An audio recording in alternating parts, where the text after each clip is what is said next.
안녕하세요. 저는 살아오면서 누군가한테 특별히 미움을 샀거나 찍힌 경험이 거의 없었습니다.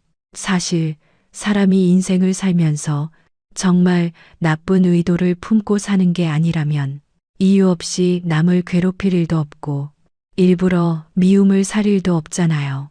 저 역시 마찬가지로 남에게 피해 주지 않고 그냥 평범하게 지내온 편입니다. 하지만 가끔 보면 자기 욕구를 충족시키기 위해서라면 다른 사람한테 미움을 받는 것도 개의치 않고 심지어는 적극적으로 다른 사람을 괴롭히는 사람도 있더라고요.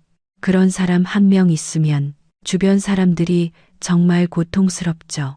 아무 이유도 없이 이간질을 하거나 약점을 보이면 그걸 가지고 협박하기도 하니까요. 그나마 다행인 건 그런 사람이 그렇게 흔하지는 않다는 건데 사실 살면서 그런 사람 한 번 안 만나기도 쉽지는 않은 것 같습니다. 저 역시 결혼하기 전까지는 한 번도 주변에 그런 사람이 없었습니다.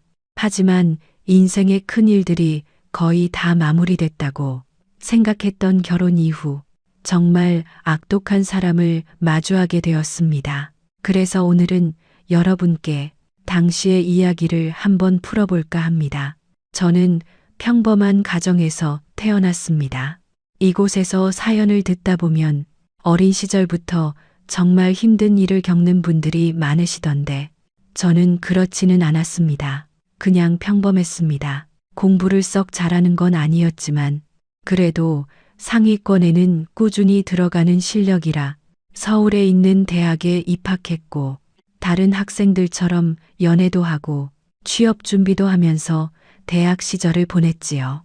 그러다 적당한 회사에 취직해서 얼마간 일을 하다가 지금의 남편을 만나 결혼하면서 회사를 그만두게 되었습니다. 남편은 1살 차이 나는 남동생이 하나 있었는데 남편도 그렇고 동서도 그렇고 처음부터 남의 회사에 들어가는 일 없이 둘 다 사업을 시작했어요. 둘 다 아직 사업 초기라 대단치는 않았지만 모두 자기 일에 열심이었죠. 그리고 그건 다 지금은 작고하신 시아버님의 영향이었습니다. 시아버님은 젊었을 때부터 사업을 하셨대요. 물론 사업이라는 게 늘 잘 되기만 할 수는 없었지요. 때론 별 이유 없이 잘 나갈 때도 있었지만 또 때로는 부도의 위기까지 몰린 적도 있었다고 합니다. 그렇게 오랫동안 사업을 하시면서 돈도 많이 버시긴 했지만 그만큼 신경도 많이 쓰신 탓에 건강이 나빠지신 시아버님은 저희가 결혼하기 얼마 전 하시던 사업체를 정리하고 은퇴하셨습니다.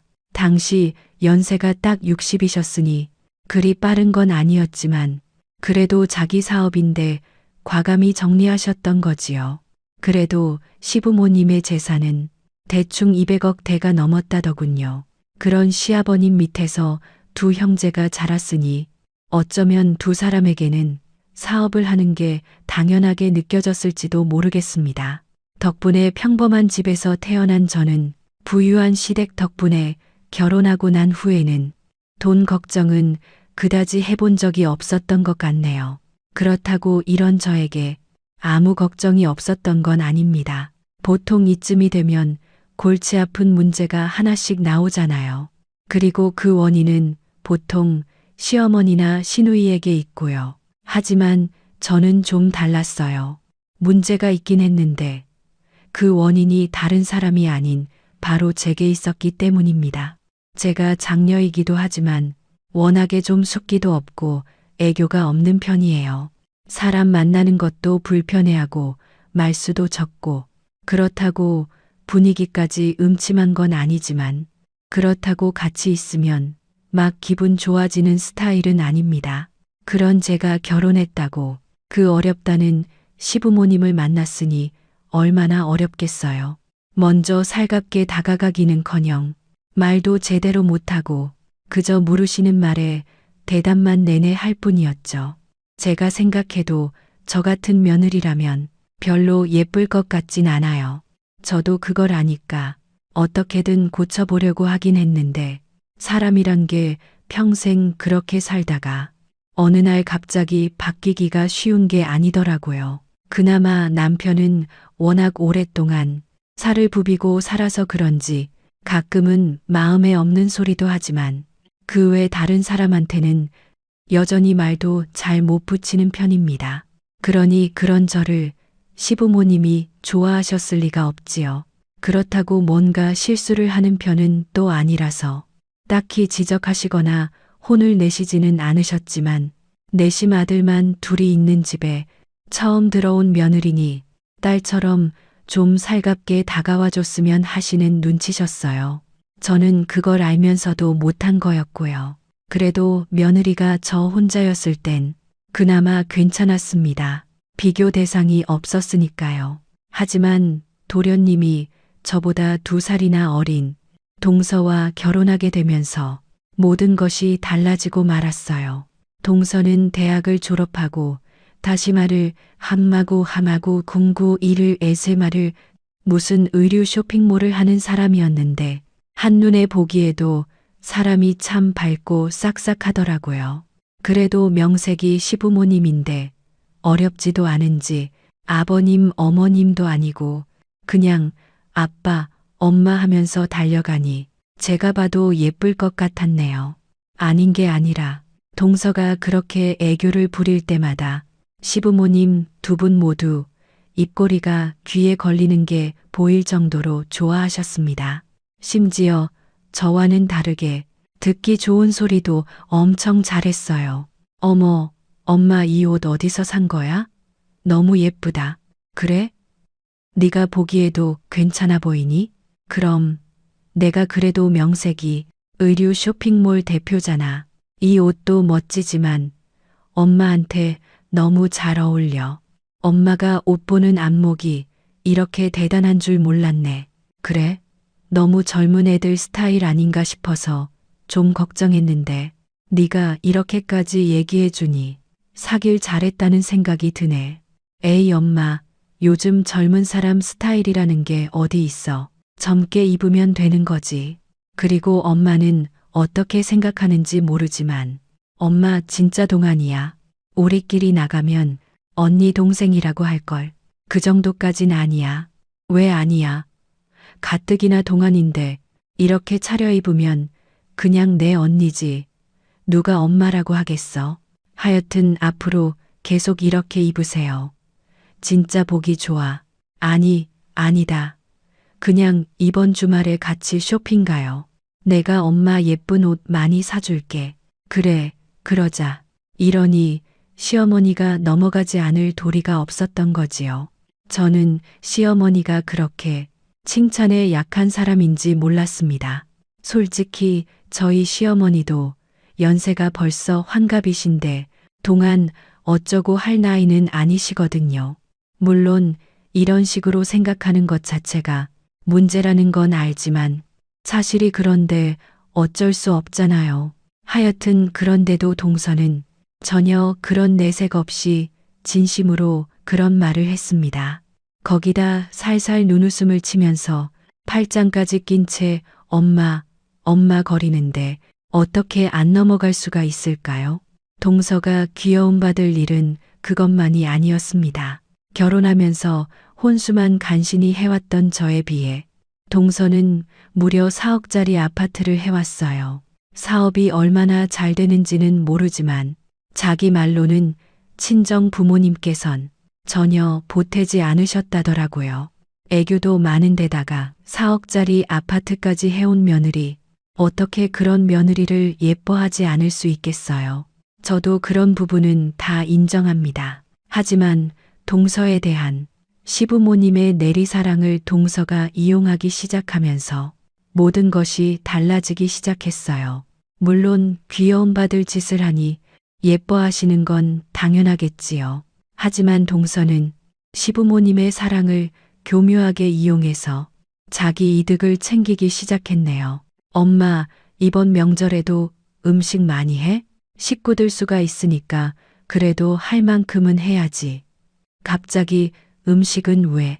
우리 쇼핑몰이 그때가 대목이라서 나도 어지간하면 꼭 가족 행사에 참여하고 싶은데 너무 바빠서 도저히 시간이 없을 것 같은데. 아휴, 너는 뭘 그런 걸 걱정을 하고 그러니. 집안 식구들이야. 명절 아니어도 언제든 볼 수 있는 건데 일이 그렇게 바쁘면 일을 하는 게 당연하지. 음식은 나랑 큰애랑 하면 되니까 너는 일 봐. 정말 그래도 돼. 엄마, 나 형님한테 너무 미안해서. 미안하긴 다른 것도 아니고 일 때문에 그러는 건데 이 엄마가 그 정도도 이해 못하겠니? 그리고 큰애도 그 정도도 이해 못할 사람 아니다. 걱정하지 말고 내 일에. 고마워 엄마. 대신 내가 꼭 성공해서 엄마 지금보다 훨씬 더 호강시켜줄게. 호강은 무슨, 말만 들어도 좋다. 처음 한두 번은 그러려니 했습니다. 저도 남편이 사업을 하는데 그런 거 이해 못할 이유는 없으니까요. 하지만 온갖 집안의 대소사 때마다 일이 바쁘다는 핑계로 전혀 참여를 안 하니 이게 진짜 일 때문에 그러는 건지 그냥 집안일이 하기 싫어서 그러는 건지 헷갈리기 시작하더라고요. 그렇게 일이 바쁘면 못 도와주는 것도 못 도와주는 거지만 행사에 참여하기도 어려워야 하잖아요. 그런데 동서는 준비할 시간은 없다면서 명절 때가 되면 아침부터 시댁에 와서 삼시세끼를 전부 챙겨 먹고 돌아갑니다. 연휴가 길 때는 며칠씩 더 있으면서 말이지요. 그 모습이 너무 얄미워서 상 차리는 거라도 도우라고 한마디 할라치면 어느새 시아버지에게 달라붙어서 애교를 떨고 있으니 쪼잔하게 집안 대소사가 1년에 몇 번이나 된다고 하실지는 모르지만 같이 행사 준비하면서 누구는 하고 누구는 안 하면 그것만큼 기분 안 좋은 일도 없잖아요. 그런데도 저는 동서가 하도 시부모님께 이쁨을 받으니 차마 나설 수가 없었네요. 그럴 성격도 못됐지만요. 그런데 동서의 여우짓은 거기서 끝나지 않았어요. 자기가 확실히 귀여움받는다는 걸 알고 나자 슬슬 시부모님을 꼬셔서 이것저것 받아내기 시작한 겁니다. 처음엔 그저 시어머니가 사놓고 거의 입지 않으셨던 명품 옷을 가져가는 걸로 시작하더니 시부모님을 꼬셔서 쇼핑몰에 가놓고는 가진 애교로 수백만 원짜리 드레스를 얻은 일도 있었어요. 고가의 귀걸이나 장신구는 예사고 심지어는 1,000만 원에 육박하는 가방을 받는 경우도 있었습니다. 솔직히 저도 사람인데 저는 한 번도 그런 선물을 안 주시면서 동서에게는 있는 거 없는 거 다 주시는 시부모님이 야속하긴 했지요. 하지만 그게 다 제 성격 탓이라는 걸 알기 때문에 내색은 하지 않았네요. 제가 그런 걸 딱히 안 좋아하기도 했고요. 하지만 동서에게 간이라도 빼주려고 하시는 시부모님은 좀 걱정이었습니다. 그래서 하루는 남편에게 그 부분에 관해서 이야기를 했지요. 자기야, 요즘 아버님 어머님 경제적으로 좀 어떠셨어? 응? 갑자기 그게 무슨 소리야? 요즘 두 분이 동서한테 주시는 선물이 심상치 않아서. 선물이야 당연히 주실 수 있는데 하나같이 가격이 고가더라고. 그래, 뭐 얼마나 비싼 걸 선물로 주셨는데? 이것저것 많긴 한데 최근에는 1,000만 원짜리 가방을 사주셨어. 뭐 무슨 가방이 1,000만 원이나 해. 우리 부모님이 재수 씨한테 그렇게 비싼 것까지 사주셨어? 두 분 재산이 적지 않다는 건 알지만 솔직히 그 정도 가격이면 아무리 두 분이라도 만만치 않으실 것 같아서. 아니, 아버지 어머니도 웃기네. 그런 걸 왜 재수 씨는 주고 당신은 안 줘? 에이, 그거야 내가 워낙 살갑지가 못해서 그런 거지. 나 그런 걸로 속상하진 않아. 나한테 그렇게 비싼 가방 있어봐야 쓸 데도 없고. 다만 그렇게 동서 선물로 나간 돈만 해도 벌써 몇 천인데 좀 걱정돼서 그래. 뭐 몇 천. 부모님이 재수 씨 예뻐하신다는 건 알고 있었지만 그렇게나 많이 주셨어? 당신은 그걸 어떻게 알았어? 동서가 선물 받으면 꼬박꼬박 나한테 문자 보내거든. 그래서 알았지. 참, 선물 받을 거면 그냥 조용히나 받지. 그걸 또 자랑까지 했어. 안 되겠네. 이번에 두 분께 단단히 말씀드려야겠어. 괜히 남편을 충동질해서 일을 벌리는 게 아닌가 싶긴 했지만 솔직히 좀 걱정이긴 했거든요. 그래서 그냥 이번 기회에 한번 정리하고 가는 것도 나쁘지 않겠다 싶어 내버려 두었습니다. 그런데 저는 그 불똥이 다시 저한테 튈 줄은 꿈에도 몰랐어요. 예? 네가 큰애한테 일렀니? 어머님, 갑자기 그게 무슨 말씀이세요? 내가 작은애한테 선물한 거, 그건 네가 홍석이한테 다 얘기한 거 아니야? 아, 네, 제가 얘기하긴 했어요. 두 분 재산이 많으시긴 하지만 동서 얘기 들어보면 선물 받는 것들이 하나같이 다 고가라서 어머님 아버님이 좀 걱정이 돼서요. 그걸 왜 네가 걱정하니? 너한테 떨어질 유산이 줄어들까 봐? 네, 아니에요 어머님. 절대 그런 거 아니에요. 아니긴 뭐가 아니야. 작은 애한테는 주고 너한테는 안 주니까 섭섭하다 이거냐? 그렇게 섭섭해할 거였으면 평소의 행실부터 똑바로 했어야지. 작은 애를 좀 봐라. 애가 얼마나 싹싹하니, 얼마나 예쁜 짓을 하는지. 없는 것도 사다 주고 싶게 하잖아. 그게 부러웠으면 너도 태도부터 바꿨어야지. 그걸 쪼르르 남편한테 가서 일러 바쳐? 죄송해요. 하지만 정말 동서를 질투해서 그런 건 아니었어요.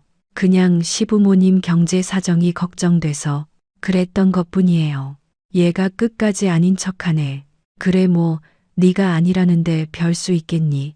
그렇지만 너 앞으로는 작은애한테 관심 꺼라. 우리가 걔한테 뭘 주든 우리가 알아서 해. 네, 죄송해요. 아마 남편이 시어머님께 너무 무리하시는 거 아니냐고 한 소리 한 모양이었는데 그 불똥이 저한테도 튀더라고요. 그래서 그 후로는 그 부분에 대해서는 입도 뻥긋하지 않게 되었고요. 하지만 그 후로도 동서는 계속해서 이것저것 시부모님께 뜯어갔습니다. 액수도 점점 커져서 나중에는 무슨 외제차까지 사주셨더라고요. 저는 정말 알고 싶지 않았는데 동서가 계속 뭐 받았다고 문자를 보내는 통에 모를 수도 없었어요. 일부러 저 보라고 그러는 건 알았지만 정말 얄미웠습니다. 그러다 평소 지병이 있으셨던 시아버지가 돌아가시자 동서의 요구는 더욱더 노골적으로 변했습니다.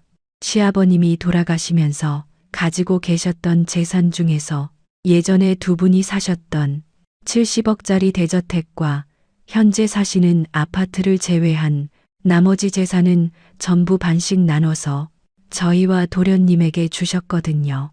저택과 아파트는 시어머니 몫으로 남겨두신 거였지요. 그런데 동서는 시어머니를 만날 때마다 호시탐탐 70억짜리 저택을 노렸어요. 엄마, 그 집은 잘 가지도 않잖아. 사는 사람도 없고 아무리 좋은 집이라도 사람이 안 살면 금방 망가져요. 그러지 말고 나 줘. 내가 잘 관리할게. 엄마는 내가 모시면 되잖아. 동서는 평소처럼 온갖 애교를 부리며 시어머니에게 저택을 뜯어내려 술수를 부렸습니다. 그런데 평소라면 벌써 내놓고도 남았을 시어머니가 웬일인지 이번에는 꿈쩍도 하지 않으시더라고요. 다른 건 몰라도 그 집은 안 된다. 그 집은 나랑 내 아빠의 추억이 담긴 집이야. 어떻게든 그 집에서 한번 살아보겠다고. 아빠랑 나랑 죽을 둥 살 둥 고생한 거 생각하면 70억이 아니라 700억을 줘도 못 파는 집이라고. 아무리 너라도 그 집은 안 되니까 신경 꺼라. 하지만 그렇다고 물러설 동서가 아니었지요. 그 후로도 동서는 줄기차게 시어머니는 자기가 모시면 되니 저택을 달라고 징징댔습니다. 하지만 다른 얘기를 할 때는 동서 앞에서 늘 흐물흐물하던 시어머니도 저택 이야기만 나오면 단호하게 거절하셨지요. 시간은 그렇게 흘러갔고 저도 이제는 동서에게서 관심이 떨어졌습니다. 동서 또한 선물을 자랑하는 것도 제 성격을 알게 되니 어느 순간부터는 그냥 무심해지더군요. 그러던 어느 날 시아버지와는 달리 건강 체질이시던 시어머니께도 병이 찾아오고 말았어요. 식구 중 아무도 몰랐었는데 시어머니께 만성 신부전증이 있으셨던 모양이었습니다. 그런데 시어머니는 그걸 대수롭지 않게 여기지 않으셨고 결국 콩팥이 거의 제 기능을 못하는 상황까지 가게 되고 만 것이었죠. 이미 상황이 그렇게까지 되니 병원에서는 평생 주기적으로 투석을 하거나 아니면 콩팥을 이식받을 수밖에 없다고 하더군요. 그래도 그나마 멀쩡한 아들이 둘이나 있으니 그건 다행이었지요. 그런데 정말 웃긴 게 시어머니 콩팥 이식을 위해서 가족들 모두 검사를 받았거든요. 남편과 도련님은 당연하고 혹시나 해서 저랑 동서도 검사를 받았는데 피를 나눈 혈육인 두 아들은 부적합 판정이고 뜬금없이 제가 적합한 판정을 받은 것이었습니다. 일이 또 그렇게도 되더라고요. 처음엔 당연히 두 아들 중 한 명에게 콩팥을 받으면 될 거라고 생각하셨던 시어머니도 의외로 제가 적합한 판정을 받자 마음이 급해지신 것 같았어요. 이 세상 누가 평생 투석을 받고 싶겠어요. 적합자가 아예 없는 것도 아니고 가족 중에 있다면 어떻게든 이식을 받고 싶겠지요. 하지만 제 입장은 또 그게 아니었습니다. 평소 그렇게 살갑던 분도 아니었고 콩팥 이식이라는 게 주는 사람한테도 부담이 상당하다더라고요. 수술 통증은 받은 사람보다 준 사람이 더 아프다고 하고 그렇게 수술이 끝나도 콩팥 2개 중에 하나가 없으니 평생 먹는 것도 관리하고 꾸준히 운동도 하면서 살아야 한다는 말을 들으니 이게 쉽게 결정할 일이 아니구나 싶었지요. 저와 같이 설명을 들은 남편도 처음엔 당연히 기증하는 것처럼 생각한 모양이었는데 설명을 다 듣고 난 후에는 심각한 얼굴로 이거 좀 많이 고민해 봐야겠는데라며 걱정을 할 정도였네요. 상황이 그렇게 되자 시어머님은 점점 마음이 급해지시는 것 같았습니다. 당신은 평생 투석 받는 게 죽기보다 싫으시다고 하시더라고요. 그도 그럴 게 매주 2~3번씩 병원을 찾아가 투석을 받아야 하는 건 둘째치고 그동안 이것저것 엄청 신경 써야 할 게 많다는군요. 게다가 투석일이 다가올수록 피에 쌓인 노폐물 때문에 온몸이 무겁고 피로해지는 데다가 투석하는 시간 자체도 짧지 않아서 사실상 정상적인 생활을 할 수 없었으니까요. 그러자 하루는 시어머니가 저희 식구들을 전부 병실로 모으시더니 폭탄 선언을 하셨습니다. 네, 앞으로 살 날이 얼마나 남았는지는 모르겠다만 남은 날을 내내 투석기에 의존하면서 살고 싶지는 않구나. 가족 중에 적합자가 없으면 또 모르겠다만 그런 것도 아니고 다만 다른 것도 아니고 신체 일부를 주는 거라 주는 사람도 부담이 만만치 않다는데 내 아들 같으면 그게 무슨 상관이겠냐마는 며느리는 또 그게 아니겠더라. 그래서 말인데 그러더니 시어머니는 제 손을 꼭 잡으시면서 간절한 눈으로 말씀하셨습니다. 내가 너한테 모질게 굴었다는 건 나도 잘 안다. 하지만 상황이 이러니 너에게 부탁하지 않을 수 없구나. 물론 내가 그냥 달라는 게 아니다. 그 70억짜리 저택 나한테 콩팥만 이식해준다면 절반은 너에게 주마. 네? 아니, 이건 그런 문제가 아니라 35억이면 절대 적은 돈이 아닌 건 알고 있습니다. 하지만 수술 후 생길 수 있는 후유증이 저는 더 무서웠어요. 남편도 마찬가지였고요. 하지만 동서의 반응은 그렇지 않았네요. 엄마, 그걸 왜 형님을 줘요? 그거 나 주기로 했잖아. 너는 지금 상황을 다 알고도 그런 소리를 하니. 그럼 그거 너 주고 이 어미는 죽으라. 그런 건 아닌데, 그래도 어떻게 이럴 수가 있어요. 그만둬라. 그거 아니어도 넌 그동안 많이 받았잖니. 그네가 살가운 건 없어도 너한테만 선물 주는 거 뻔히 알면서도 별소리 안 하니 이 정도는 받을 자격이 있어. 몰라. 동서는 저렇게 떼를 쓰더니 무슨 애처럼 후다닥 병실을 뛰쳐나가더군요. 솔직히 저는 별로 하고 싶지 않았어요. 하지만 평생 시어머니 얼굴 안 볼 것도 아니고 사이에 낀 남편은 이러지도 저러지도 못하고 발만 동동 구르는데 그걸 보는 것도 안쓰럽고 고민은 많았지만 사실 처음부터 제게 선택권이 있었던 상황은 아니었네요. 그렇게 저는 몇 달의 준비 끝에 시어머니께 콩팥을 내어 드렸습니다. 수술은 무사히 끝났고 저도 생각보다 후유증이 많지는 않았어요. 전보다 몸이 피곤해지기는 했지만 관리하면 나아진다 하더라고요. 그렇게 수술이 끝나고 저와 시어머니 모두 어느 정도 몸을 추슬러 가던 때 시어머니 병실에 다녀온 남편이 이상한 소리를 했습니다. 여보, 어머니가 갑자기 마음이 바뀌셨대. 그게 무슨 소리야? 마음이 바뀌시다니? 그 저택 그냥 다 동서 주기로 했대. 참나. 뭐? 황당했습니다. 이건 뭐 화장실 들어갈 때 다르고 나올 때 다르다더니 수술 전에는 제발 살려달라며 빌던 분이 수술이 끝나니 주겠다고 했던 것마저 빼앗겠다니. 남남인 관계에서도 칼부림 날 상황인데 심지어 가족 간에 이런 식으로 일이 돌아갈 줄은 꿈에도 몰랐어요. 갑자기 왜 그러신데?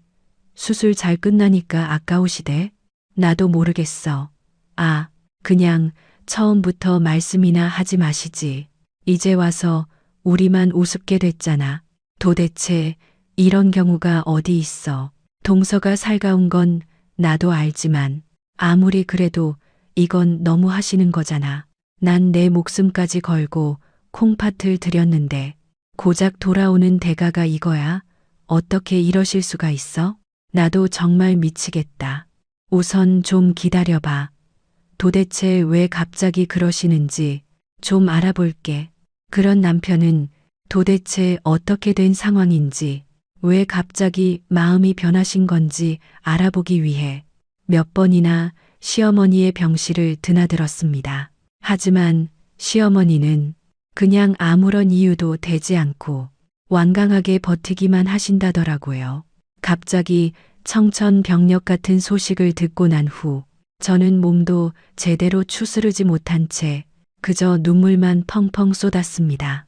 그렇게 작은 며느리만 예뻐하시더니 그런 거짓말까지 하시고는 이제 와서 모른 채 빠지는 시어머니가 너무나 야속했어요. 그런데 그렇게 며칠이 지났는데 우연히 병실 밖에서 간호사들끼리 나누는 대화를 듣게 되었어요. 자기, 요즘 1320호 병실 가봤어? 아니, 거긴 왜? 어머, 정말 몰라. 요즘 그 병실에서 들리는 얘기 때문에 다들 난리인데 도대체 무슨 얘긴데 그래? 그게 간호사들끼리 나누는 이야기니 그냥 무시하려고 했는데 하필 호수가 시어머니의 병실이라 그럴 수가 없었습니다. 그런데 오가는 이야기는 더 가관이더군요. 거기 며느리가 저택을 내놓으라고 시어머니를 협박한다는 것이었어요. 순간 섬뜩한 생각이 들기 시작했습니다. 안 그래도 갑자기 마음을 바꾼 시어머니가 영 의심스러웠으니까요. 게다가 동서라면 충분히 그러고도 남을 사람이란 생각도 들더군요.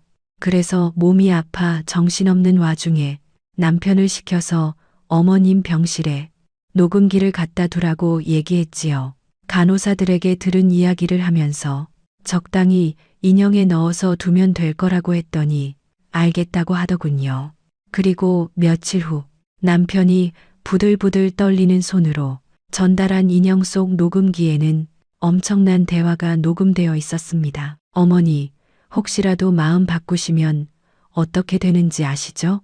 그 저택에 어머니가 숨겨두신 내연남, 제가 다 터트려 버릴 거라고요.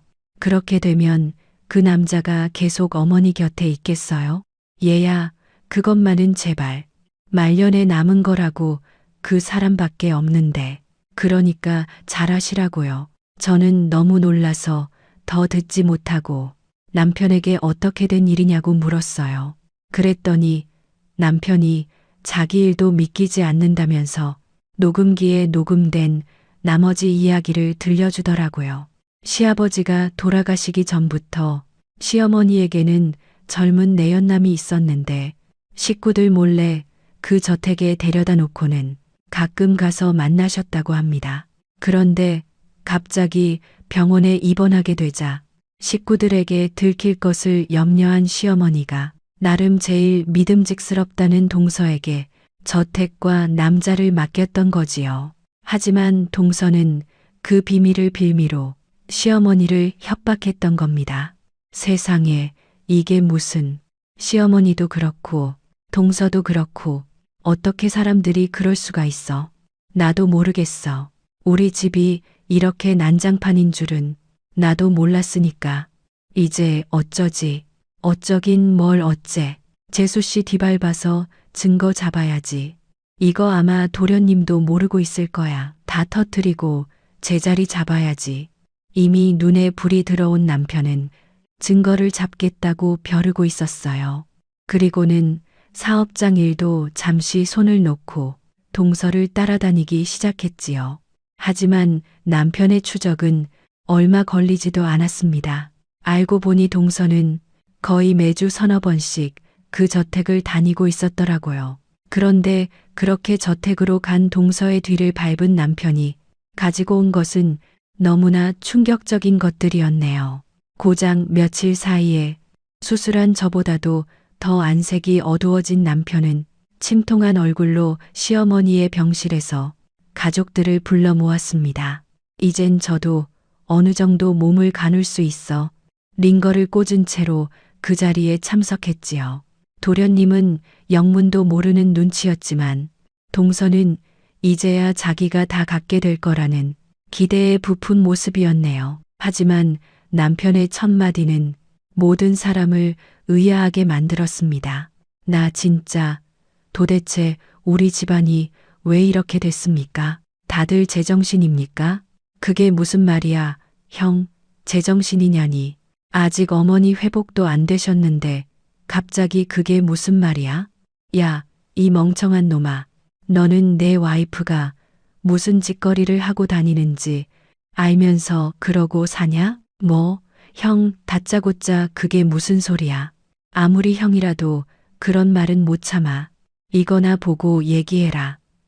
그러더니 남편은 미리 출력까지 해온 사진을 도련님에게 들이밀었습니다. 남편이 건넨 사진 속에는 웬 남녀가 벌건 대낮에 뜨거운 일을 벌이는 장면이 들어 있었어요. 그리고 그 사진 속 여자는 다름 아닌 동서였습니다. 그런데 정작 당사자인 도련님은 너무 놀라 입도 열지 못하고 있는데 오히려 버럭 소리를 지른 것은 시어머니셨네요. 이 얼간이 놈들이 잘 지키라고 보냈더니 그새를 못 참고 붙어먹어? 내 인연을 그냥. 그러더니 힘도 없는 몸을 일으켜 동서의 머리채를 움켜쥐려고 하시더군요. 하지만 그런 시어머니의 손은 남편에게 붙잡히고 말았지요. 어머니, 지금 어머니가 무슨 염치로 재수 씨 머리채를 잡으세요? 예, 이 남자 누굽니까? 누군데 아버지와의 추억이 담겼다는 저택에서 혼자 사냐고요? 그러자 그때까지 망연자실한 표정으로 있던 도련님이 화들짝 놀라서 물으셨어요. 그건 또 무슨 소리야, 형. 그럼 이 사진이 그 저택에서 찍은 거란 말이야? 그래, 내가 직접 가서 찍었다. 아주 집안 돌아가는 꼴이 가관이야, 가관. 어머니란 사람은 아버지 돌아가시기도 전에 젊은 남자랑 눈 맞아서 바람이나 피우고 있고 그 남자 돌보라고 보낸 재수 씨까지 그 남자랑 눈 맞아서 덩달아 외도하고 있고 이게 대체 뭐 하는 짓들이냐? 남편을 통해 모든 사건의 전말을 알게 된 도련님은 영혼 없는 사람처럼 아무것도 못한 채 주저앉았습니다. 시어머니는 시어머니대로 충격을 받아 기절하셨고 동서는 자신의 죄를 들키자 꿩마냥 침대 밑에 머리를 숨기더군요. 환자가 기절하니 갑자기 간호사가 출동하고 정말 난리도 그런 난리가 없었습니다. 그 일이 있고 난 뒤 모든 것은 다시 원래대로 돌아오게 되었습니다. 남자를 내쫓은 시어머니는 곧바로 저택을 매각하고 그 돈을 저희 부부한테 주셨습니다. 어머니로서 송구스럽다고 하시면서 70억이나 되는 돈을 주시면서도 미안해 하셨습니다. 하지만 도련님은 그냥 이혼으로 끝내는 건 부족하다고 하시면서 아예 변호사를 고용해서 동서한테 사기, 협박에 금품 갈취까지 해서 고소를 하셨어요. 알고 보니 동서가 한다던 사업도 말로는 의류 쇼핑몰이라고 했지만 실체가 불명확하다더라고요. 그러면서 여기저기 투자금을 받아놨으니 사기라면 사기인 거죠. 게다가 다른 건 몰라도 협박은 증거가 너무 확실해서 그건 무죄 판결 날 가능성이 전혀 없다는 얘기를 들었습니다. 사필귀정이라고 그렇게 동서는 자신이 저질렀던 죗값을 하나하나씩 받게 되었습니다. 시어머니 역시 시아버지를 배신한 대가를 치르고 계시죠. 그래도 다행히 저희 부부는 동서가 가족이 되기 전으로 돌아가 다시 행복하게 지내고 있습니다. 이런 엉망진창 집안 같은 얘기를 어디 가서 할 데도 없고 익명으로라도 여기에 하소연해 봤습니다. 그래도 억울했던 제 과거를 누군가한테 털어놓고 나니 마음이 조금은 편해지는 것 같습니다. 지금까지 제 얘기를 들어주셔서 감사드립니다.